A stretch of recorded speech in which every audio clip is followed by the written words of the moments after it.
মাদারীপুরের শিবচরে বিএনপি নেতাকর্মীদের সঙ্গে ঈদ শুভেচ্ছা বিনিময় করেছেন অ্যাডভোকেট রকিনউদ্দিন মিয়া।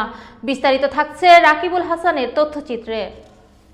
মাদারীপুরের শিবচরে জাতীয়তাবাদী দলের নেতাকর্মীদের সঙ্গে ঈদ শুভেচ্ছা বিনিময় করেন আইনজীবী ফোরাম কেন্দ্রীয় নির্বাহী কমিটির সহ সাধারণ সম্পাদক মোহাম্মদ রকিনউদ্দিন মিয়া। মঙ্গলবার 1 এপ্রিল দুপুরে উপজেলার বাঁশকান্দি ইউনিয়নে রকিনউদ্দিনের নিজ বাড়িতে এই ঈদ পুনর্মিলন মেলা অনুষ্ঠিত হয়। শুভেচ্ছা বিনিময়কালে উপস্থিত ছিলেন সাজ্জাদ হোসেন সিদ্দিকী লাবলু, জহের গোমস্তা, সোহেল রানা, অ্যাডভোকেট শরীফ, মোহাম্মদ সাইফুল কবির, হাফিজুল শরীফ, অ্যাডভোকেট গোলজার, আহমেদ চিস্তি, আজিজুর রহমান, সুজন ব্যাপারী, কালাম মল্লিক, বাকাউল করিম বাকা, শামীম চৌধুরী, নীরব গোমস্তা, ফেরদৌস খান সহ অঙ্গ সংগঠনের নেতাকর্মীরা উপস্থিত ছিলেন। উদীয়মান যুবক নেতা স্বাগত।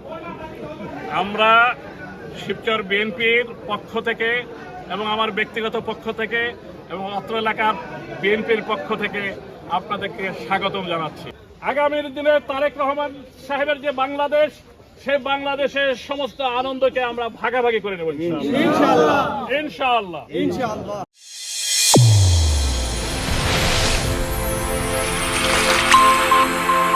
চ্যানেল A1 হৃদয় রেসপন্স।